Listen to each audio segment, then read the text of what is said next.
Hey guys, guess what? It's Thursday. It is like 9 p.m. on Thursday, and I 100% forgot to record today. I thought about it after my therapy session this morning, and then whoop, it was gone. So sorry about that. Part of the reason I forgot is because Mother's Day is on Sunday, and my mom she came up to visit today. I'm not gonna see her on Mother's Day, so she was here today, and we actually technically did Mother's Day last week Thursday, which was really fun. We went on a crazy adventure, but today she came up so that we could just work on stuff, do our thing. We had really delicious food. It's Cinco de Mayo, you guys. We had the most delicious tacos that were gluten-free, dairy-free, corn-free. I mean, also like soy-free and all of those other kinds of things. They were delicious, just so you know.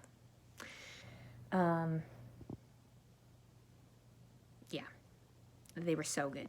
So good. Definitely worth it. I've really been thinking about and talking with my therapist about femininity and spirituality. And I want to tell you guys about something that I found recently through Harvard Divinity School on accident. Like, I just Googled. But I found a translation of the Bible that was translated by a woman in the late 1800s, and she is the baddest ass ever. She's so cool. And it's really awesome because she just translated the whole book literally word for word. So she didn't mess with grammar, she didn't mess with syntax. Like, she literally is like, this word is that word, through the whole thing. The Hebrew, the Greek, Latin, Arabic, like whatever it was, like she translated it to English. And it's been really comforting to me because as a woman, I was told growing up that I don't get a voice. And that's been really damaging. And I'll probably say more about this in the future. And so my therapist has challenged me to press into this spirituality and femininity space, like this space where they overlap, because that's me, and it's really hard to be in that space.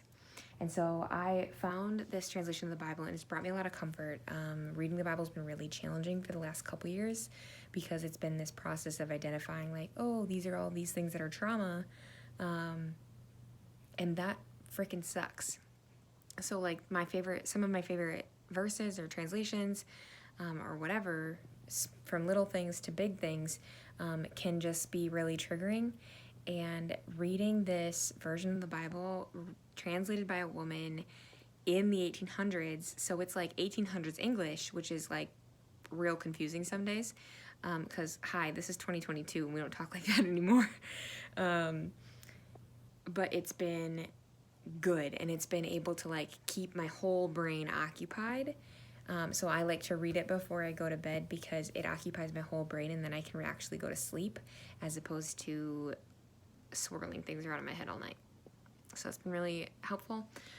Two other things that I have been reading, or rereading in one case, are a few books by Sue Monk Kidd. So recently, Sue Monk Kidd is the author of The Secret Life of Bees, and I've not read that book, but we watched the movie this past weekend, and it legit brought me so much peace. It was honestly the first peace that I've had like in months, just a true, genuine peace. And she just does such a good job.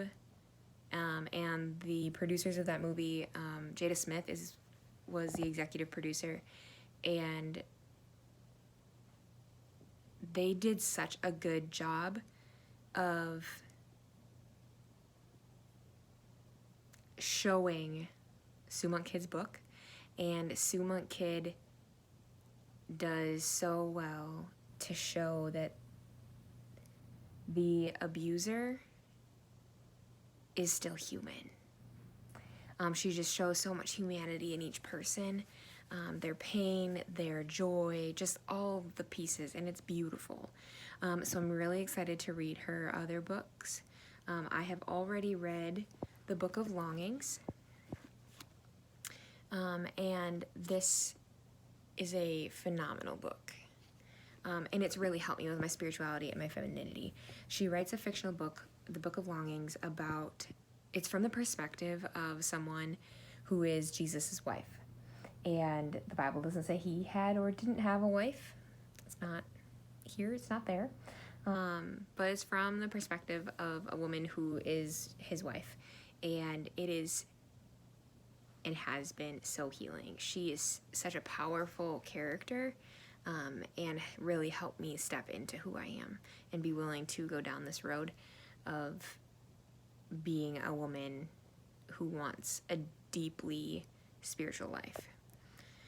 And then I just started The Invention of Wings, like literally 10 pages in, not even. Really good so far. Sue My Kid is a wonderful author. And I don't even know what it's about. It's from part of it's from the perspective of a girl who is a slave, and that is all that I can tell you at this point.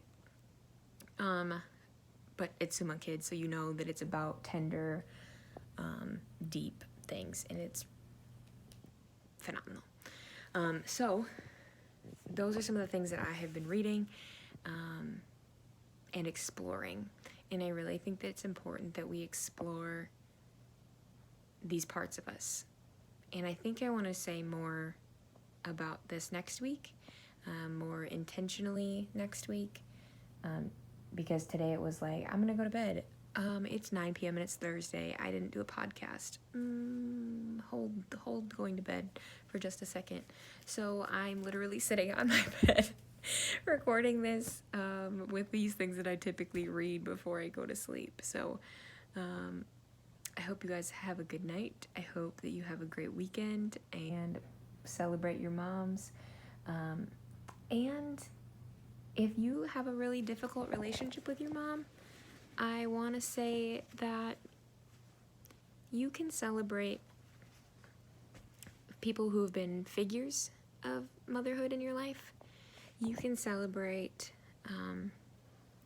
work that you're doing in the anticipation of a potential relationship with your mom, or you can use the day to reflect on how that relationship, good or bad, has impacted you, good or bad, and do some work to heal, to say thank you. And I'm not saying necessarily saying thank you to your mom if that's not a place that you're in, but to be grateful for the progress that you've made, to give yourself the credit for the progress that you've made, and to reflect and do a little bit of work to heal. Do what's right for you. Say no when you need to say no. If it's not good for your mental health, don't do it. All right, guys. I will see you next week.